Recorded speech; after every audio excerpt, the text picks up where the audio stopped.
नमस्कार मंडळी, तर चला आज मी बनवते मस्त झटपट होणारा अंडा मसाला। तर सुरुवात करूया आजच्या रेसिपीला।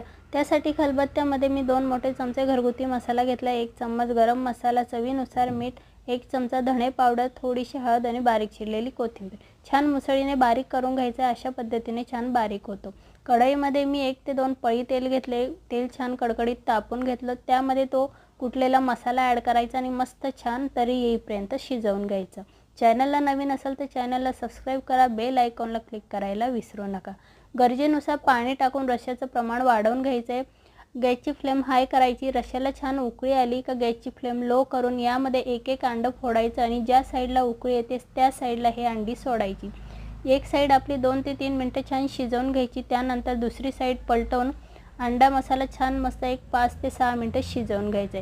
झटपट होणारी आजची आपला अंडा रेसिपी तयार आहे। रेसिपी कशी वाटली कमेंट करून नक्की कळवा।